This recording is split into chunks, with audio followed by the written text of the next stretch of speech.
What is up, guys? Private Eye Russ here, and welcome to another episode of the Private Eye Russ podcast. We're going to be reacting to a video about how this woman's talking about paternity laws and how they are behind the times, and I agree wholeheartedly. Again, I am Private Eye Russ, owner, operator of a full-service private investigation and security consulting company with tons of experience and a lot of talented and dedicated people who have a lot of specialties, from everything from corporate theft investigations, whether you're talking about physical material embezzlement or intellectual property. I personally have a ton of experience with this sort, and we have an incredible team. Criminal defense support investigations, litigation support investigations. Paternity fraud is one of our things as well too, but that's also goes along with some of the infidelity cases we do, as well as corporate due diligence reports. Whether you're talking about the corporation itself or the corporate or the executive team, we can help you. One thing we're getting a lot of calls for are pre-long-term relationship or marriage background investigation. So if you want to find out if your spouse or future spouse has been honest with you about their past activities and their life, we can help you get a look into their past so you can make an informed decision, which is all any of us should ever ask for. So reach out to me at russ@privateeruss.com. That's RUSS at privateeruss.com. Alternatively, if it doesn't get through there, because sometimes my business email filters out people's email. If you got a shady email address, it's not my fault. Don't blame me. But you can reach out to me at privateinvestigatorruss@gmail.com. That's privateinvestigatorruss@gmail.com, or you can initiate contact via X. So anyway, fair use. Let's hear what she has to say and see if we agree or disagree. Fair use. It may be a no-brainer to know who mothers a child. When it comes to a father, sometimes the lines can become a little blurry, and this is where paternity fraud has been known to surface, posing the opportunity for a lot of upsetting problems. And why not? Once a dad finds out he's not the biological father, there's a lot of pain and resentment to be expressed. And then, of course, there's the child to be considered, but that's for another video. Yes, I've actually dealt with friends, even, man, who have been put on child support and paid child support for 18 years for multiple children. I know one guy personally had three children with the same woman. It turns out when they wound up doing one of the DNA, you know, corporate tests or whatever they do for the genealogy, two of those three children weren't his, and that's not the first time I've seen that sort of thing happen. I knew one guy who had three children with a woman. Well, somebody had three children with her, but they weren't his. None of those children were his. All three of those children had three different fathers, and this is while he was married to her. And so paternity fraud, if you're not married, can pose a lot of different challenges. All right, if you are not, quick enough to get a DNA test. So what I mean by that, get a paternity test, and what I mean by quick enough is do not sign the birth certificate until you are sure of paternity. Unless you know that child is yours, do not sign the birth certificate, my friends. If once you do, trying to get yourself off of that birth certificate will take an act of Congress. And even then, you may still be obligated to pay support. And that has happened a bunch of times. There are men right now who are paying child support for children that aren't theirs. There are men who have gone to prison for failure to pay child support for children that were not theirs. All right, so you have to make sure that you are actually the father. I know you trust her. I know you love her. However, just look, trust Private Eye Russ. I've seen this a ton of times. I've read this same story and seen this same movie a bunch of times. Make sure of paternity. If you're married, I don't know about every state, but I know here in the Sunshine State of Florida, if you are married and your wife steps out and has a child by another man, listen to this now, unless the other man is willing to claim paternity, you are financially obligated to take care of that child. That's family law. Don't get mad at me. I know people are like, "Oh, Private Eye Russ, you must be crazy." No, I'm not crazy. I am not crazy. I've seen this. I've seen it happen.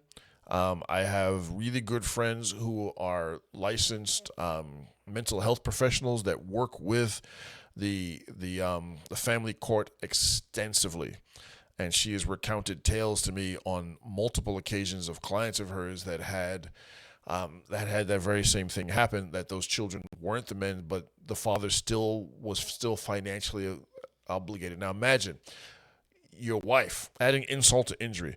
Your wife, the person you're legally married to, steps out, lets somebody go in there raw, and plant their DNA on your soil, and she bears fruit. Now you've got to water and care for that fruit until it's 18 years old because of a really archaic and foolish law that is only designed to protect the state.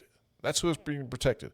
The state is being protected from, or the government is being protected from having to pay child support or welfare or whatever it is. So you need to make sure of paternity. You also need to make sure that your spouse is not stepping out on you. Sorry. So anyway, let's go. Let's keep going. Fair use. Fair use. Looking at the U.S. population, experts believe as much as 4% of the dads out there are raising children that were fathered by other men.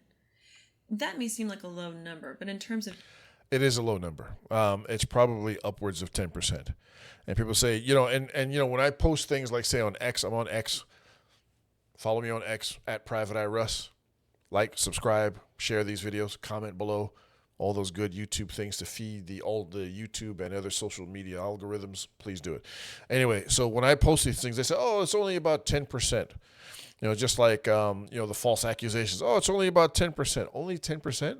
Number one, those numbers are low. The 4% is ridiculously low. That is not an accurate number. That is not an accurate number. Now, I'll give you another number. About 32% of the men who have demanded a paternity test proved to be, not the father. So that was that was actually fraudulent. So. And obviously these are, you have to take that with a grain of salt because these are men who were suspicious in the first place. You should all be suspicious. You should all be testing.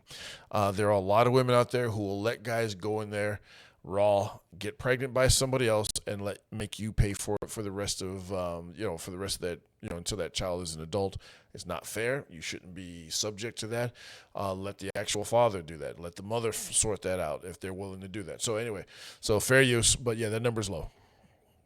children, that's anywhere from 5 to 7 million kids who are in the midst of paternity fraud and don't know it. In some cases, the father may not be raising the child, but rather paying child support ordered by a court. So what happens when a dad finds out he's paid years of child support, only to learn the child wasn't his? According to the link below the video, fathers who've been paying child support under fraudulent claims of paternity are not guaranteed reimbursement. That's an understatement. Not guaranteed reimbursement. Here's the thing. You're not getting your money back. You're not getting your money back. That buddy of mine who found out that he was a victim of paternity fraud, and he actually did go to jail. He actually did go to jail first they suspended his license for not paying child support. Then they put him in jail for a little while. He got bailed out. Then he had to, he was in arrears and he had to pay for it and all the rest of that stuff. And when they found out, when they all did the DNA thing, let's find out where we all came from and our lineage and heritage and all the rest of this stuff and self-discovery. And there's nothing wrong with that, but man, that has been the cause of so many raised eyebrows and divorces over the years. It's not even funny because there are a lot of women out there that are lying about who the father is. All right, so he actually went to the state and tried to see what he could do to get his money back. The state of New York is the state in question. And as far as I know, nobody gets their money back. You will not get that money back. The state is like, yeah, you did pay it. Yeah, you were defrauded. And any other way, people would be obliged to pay back the money because that's, fraudulently getting a check is theft. Here's the problem. The problem is that the state gets a percentage. It's a management fee or whatever it is. They get a percentage. So they're getting a commission off of every dollar that goes to take care of that child that you have to pay into child support. And there is no guarantee that that money is going to actually take care of that child. So it is a rigged game. It is a rigged system. Before you sign a birth certificate, make sure you are actually the father. Anyway, let's keep going. Fair use.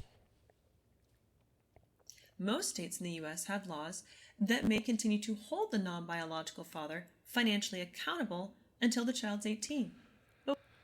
80% of the states, I think maybe even more in this country, with few exceptions, if they find out later on retroactively that you are not the father, if you've been put on child support, again, it's going to take an act of Congress pretty much for the most part to get you off of there. Now, there are some judges out there who will actually be fair, but most of the family court judges are not on your side. If you are a man, you are there to be kicked around and victimized.